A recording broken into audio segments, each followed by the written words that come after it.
Hi, I'm JohnTheOther. And today I'm doing a sort of open letter style video. To the YouTube feminists, if you're not one of these people, this isn't for you. But to the YouTube feminists, and I mean the Nuclear Knights, the Jedi Master Boobers, the Diana Bostons, the Auntie Cleanses of the world, and all of your little friends, this is for you. You have had an effect. Collectively, you have had an effect. You have got through to some of the evil men on YouTube and in the world, I would expect. And the effect that you've had probably isn't the one that you were aiming for. The effect I think you were aiming for is to shame us all, to silence us, to make us bow our heads in shame and just fucking go along with your sick, twisted, hateful agenda. That's not the effect you've had. The effect you've had is that I, a man, don't give a fuck about rape victims anymore. I cannot force myself to give a shit. I know intellectually I should. I know that rape is a terrible crime, and being subject to it is probably a terrible thing. But I don't give a fuck. And the reason I don't give a fuck is you YouTube feminists, you victim cult members, you female supremacist assholes. Yeah, I lay this blame on you, and perhaps it's not blame. I'm just making an analysis of cause and effect here.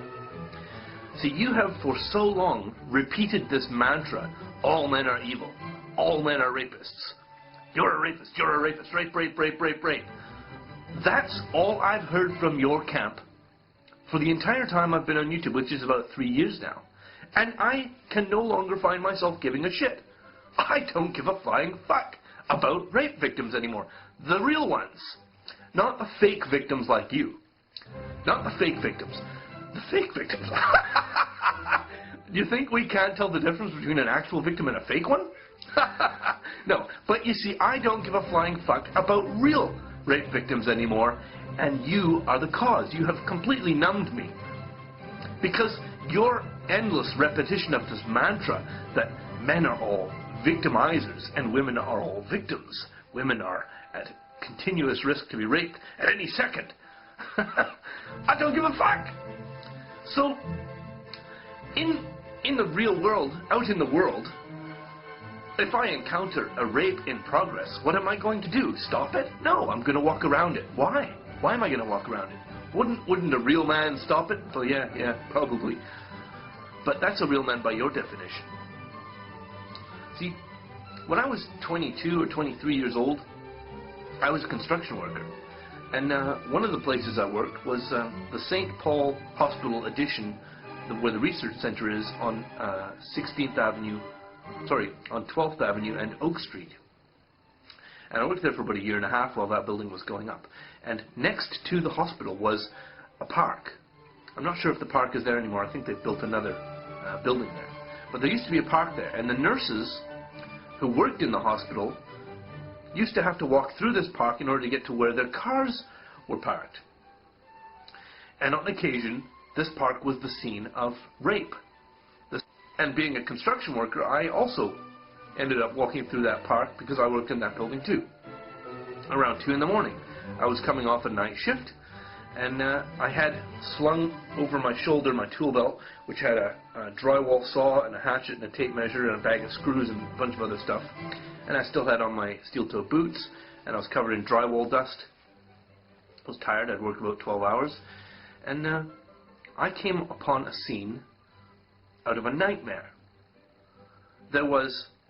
I could hear screaming, and I could hear scuffling.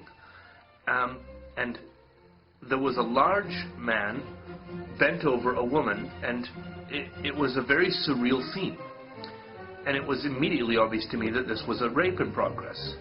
The woman was partially naked, and the man's pants were around his ankles and humping away, but she was still struggling, but she was sobbing as well, and he was grunting. And what I did is I kicked him up the ass with my steel-toe boots. And I kicked him 4, 5, 6, 7, 8, 9 times. And I kicked him, and I kept kicking him, and I kicked him until he was off her. And then I kicked him out of the local area. I kicked him down the path. And then I went back to find out what had happened to the woman, and she was still on the ground pulling herself together. And I tried to help her. I tried to offer her my hand to walk her back to the hospital. And she was so terrified that she treated me as if I was the rapist. And so all I did, I couldn't do anything. I just stood back. I couldn't get close to her because she was too terrified of me. So I phoned the police, and I stayed back, and I just stood around for about half an hour until the police arrived, and an ambulance showed up, and I did not talk to them. Now, I had a police officer visit me at my apartment later because they had traced the phone call, and I wrote a report, and everything was fine, and she got treatment back at the hospital where she worked. That was when I was 23 or 24 years old. I'm 40 years old now. And if I came upon a similar scene, what would I do now? The same thing? No. I'd see that nightmare scene happening, and I'd turn around and walk the other way. Why is that? Because I know now that I didn't know then that a greater chance is that I will be somehow implicated in the rape. Because that's the way our society now works. I would probably expect that I would be painted with the brush labeled rapist, even if I was the person intervening and stopping the rape. And also, I no longer give a fuck. Why don't I give a fuck? Intellectually, I care. I care about people being harmed. But when it comes to rape, emotionally, I no longer care because I have been subject to your endless torrent of accusation. You, YouTube feminists, and feminists in the real world. This is the effect that you've had. A man who would have stopped a rape will no longer stop one. And yeah, that's my face. To everybody else, if you're still here, didn't I tell you not to watch this? Thanks for watching, and have a great day.